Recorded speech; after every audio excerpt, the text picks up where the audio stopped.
زلزلے کیوں آتے ہیں؟ ایک مرتبہ اللہ کے نبی نے زلزلوں کی وجوہات بیان کرتے ہوئے فرمایا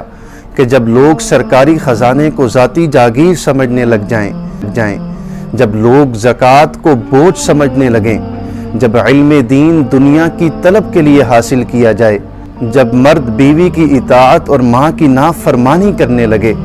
جب مرد برے دوست کو قریب اور باپ کو دور کرنے لگے، جب مسجدوں کا تقدس پامال ہونے لگ جائے، موسیقی کی محفلیں عام ہو جائیں،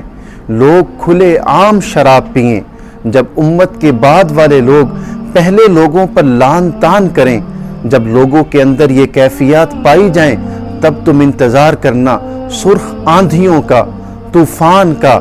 زلزلوں کا، شکلوں کے اگر اللہ تمہارا مددگار ہے تو تم پر کوئی غالب نہیں آ سکتا، اور اگر وہ تمہیں چھوڑ دے تو پھر کون ہے کہ تمہاری مدد کرے؟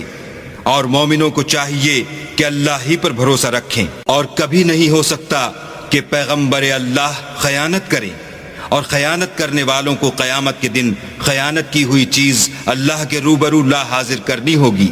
پھر ہر شخص کو اس کے اعمال کا پورا بدلہ دیا جائے گا، اور بے انصافی نہیں کی جائے گی۔ جو شخص اللہ کی خوشنودی کا تابع ہو وہ اس شخص کی طرح مرتکب خیانت ہو سکتا ہے جو اللہ کی ناخوشی میں گرفتار ہو،